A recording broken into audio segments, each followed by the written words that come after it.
Welcome back to The Explainer. Today, we're stepping right into what can honestly feel like a completely foreign country, the corporate workplace.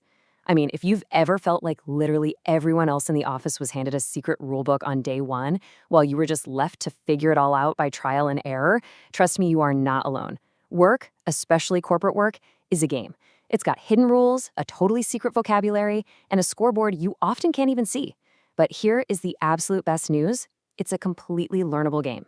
Today, we're going to hand you that rulebook. We're going to break down exactly how to read the room and play to win without ever sacrificing your self-worth or your health in the process. Think of this explainer as your personal cheat sheet for mastering the unwritten rules of professional life. Here's our agenda for today. 1. Playing the corporate game. 2. The power of code switching. 3. A two-way interview. 4. Decoding corporate jargon. 5. Navigating office politics. And finally, 6. Play to win, keep yourself. Let's dive right in. Section 1. Playing the corporate game, the visual companion. So, before you even open your mouth in a professional setting, a first impression is already being formed. It literally happens in seconds. Look at the sheer contrast between the words we prepare and the physical signals our bodies send. You could easily be the absolute most qualified person in the room with a flawless resume, right? But if your body language reads as nervous, closed off, or like you're trying to shrink away, that is the overriding message people are going to receive. The body always speaks first. But here's the thing to remember. Body language isn't some fixed personality trait. It's just a set of skills. You can learn them and you can practice them. Okay, so what does calm confidence actually look like? Well, it's about knowing which habits project that vibe. First, take up a reasonable amount of space. Stand and sit tall. When you shake hands, keep it firm, brief, and dry, and make sure you've got good eye contact. This next one's huge. Embrace stillness. A calm body reads as a calm mind, so really try to minimize the foot tapping or fidgeting. And oh, do not forget the power of the pause. Taking just 2 seconds of silence before you answer a question, no way does that make you look slow. It actually makes you look thoughtful and completely in control. Practice these until they become an automatic armor you can just slip on whenever you need it. Section 2, the power of code switching. This is all about shifting your strategy, not your identity. Let's build on that physical presence and talk about how we speak. Now, a lot of you probably already do this naturally, shifting how you talk depending on whether you're relaxing at home, hanging with friends, or clocking in at work. Sometimes people worry that changing how they speak means they're somehow being fake, but sociolinguists actually have a much better term for it. You are bidialectal, meaning you're fluent in more than one way of speaking. Code switching is just a brilliant age-old survival and social skill. It's simply about picking up a specific tool from your toolbox when it serves you and putting it right back down when you're done. And this brilliantly illustrates a truth that gatekeepers rarely like to admit. Your native speech, it is completely valid. Dialects like African American Vernacular English or Southern English, they have consistent, complex grammar rules. They are not broken English. The reality is that what we call Standard English is simply the dialect of the group that historically held the most power.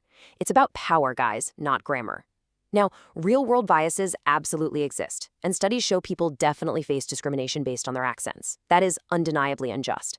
But knowing this allows you to strategically use Standard English as a tool to open doors, without ever believing for a second that your own voice is wrong. You shift your strategy, never your identity. Section 3. A two-way interview. Let's master the art of curated presentation. Speaking of opening doors, let's look at the ultimate gatekeeping event, the job interview. We need to shift our perspective from seeing an interview as some one-sided interrogation to seeing it as a mutual evaluation. So what is an interview, really? Honestly.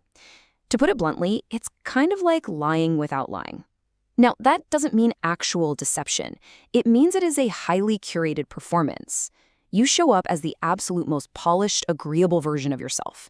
And employers completely expect this. They know you aren't going to wear a stiff suit to sit at a desk every Tuesday. They just want to see that you understand the social norms and can play the part. And remember, you are evaluating them too. You're figuring out if this company actually deserves your time and your talent. To absolutely ace that curated presentation, structure is your best friend.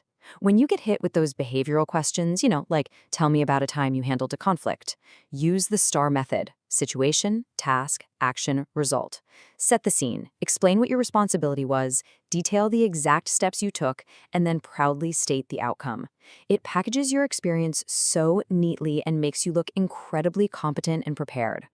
Section 4. Decoding corporate jargon. Time to learn the local language. Once you're actually in the door, you'll quickly realize you need to learn a whole new dialect. Welcome to corporate English. It's a language built almost entirely around indirection and sort of softening the blunt truth. It can sound pretty absurd at first, but knowing these buzzwords means you'll never be caught off guard. When someone earnestly asks for synergy, they just want people to work together. Bandwidth? That just means time or energy. If someone says, let's circle back, well, that's often a very polite way to say, let's stop talking about this immediately. It's almost comical for sure, but learning it is just part of mastering the local terrain. Okay, this is where it gets really fun. The translation table. Corporate culture highly prizes the comforting, indirect version of reality over the blunt truth. So if you're sitting there thinking, this is entirely wrong, you instead say, I have a couple concerns I'd love to align on. If you desperately want to say, do your own job, you politely suggest, I want to make sure this lands with the right owner.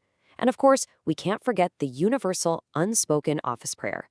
Sitting there, holding your tongue during a pointless gathering, knowing deep down in your soul that this meeting could have been an email. Section 5. Navigating office politics. Think of this as the game board. Let's talk about the dreaded concept of office politics. It really helps to pivot here and frame it not as a reflection of your personal worth, but simply as a game board with its own strange, sometimes frustrating logic. The crucial point here is that doing great work in total silence, not always enough. Visibility counts. You have to make sure your contributions are actually seen. You also need to manage up, figure out who your boss is, and make them look good, because frankly, their success is often your security. At the same time, keep an eye out for what's known as the tall poppy trap. Sometimes outshining insecure peers can totally backfire. It's a really delicate balance. And hey, a quick note, not every workplace is toxic. There are plenty of fantastic, supportive managers and coworkers out there, but these political patterns are common enough that knowing them acts as your shield. Now for a necessary reality check. Human resources exist to protect the company from liability. They do not necessarily exist to protect you. That isn't cruelty, it's literally just their job description. If you ever run into serious trouble, your absolute best defense is the document first habit. Keep a private log off company devices of dates, times, and emails. Keep in mind, this is general guidance, not legal advice. But generally speaking, if a conflict arises, the person with the records wins. If you do find yourself dealing with manipulative or high-conflict people, there's a super helpful tactic known as gray rocking. It's exactly what it sounds like. It involves becoming as boring, flat, and unrewarding to provoke as a plain gray stone. High-conflict individuals often feed on emotional reactions. By starving them of that reaction, they usually just get bored and move on to something else. But we definitely need to add a massive disclaimer here. Gray rocking is a coping tool. Sometimes withholding a reaction can actually provoke them to escalate things initially. And more importantly, it is never a substitute for leaving a genuinely abusive environment. Absolutely no job is worth tolerating abuse. You have legal protections, and using your documentation is how you enforce them. Finally, Section 6, play to win. Keep yourself, because your health absolutely comes first. We've talked about all these hidden rules, but none of it matters if you lose yourself in the process. Let's just acknowledge a reality that so many workers experience, the pure absurdity of the daily grind. As researchers have pointed out, and sure, reasonable people can disagree on this, but anthropologists have famously categorized the 5 jobs. You've got flunkies, goons, duct tapers, box tickers, and taskmasters. Basically roles that can sometimes feel entirely pointless. Whether or not you agree with that theory, the takeaway is exactly the same. Your job title does not dictate your actual human value. If you take the game too seriously, chronic stress is going to manifest physically. We're talking severe headaches or crazy jaw clenching. A job that is wrecking your physical health is simply not worth it.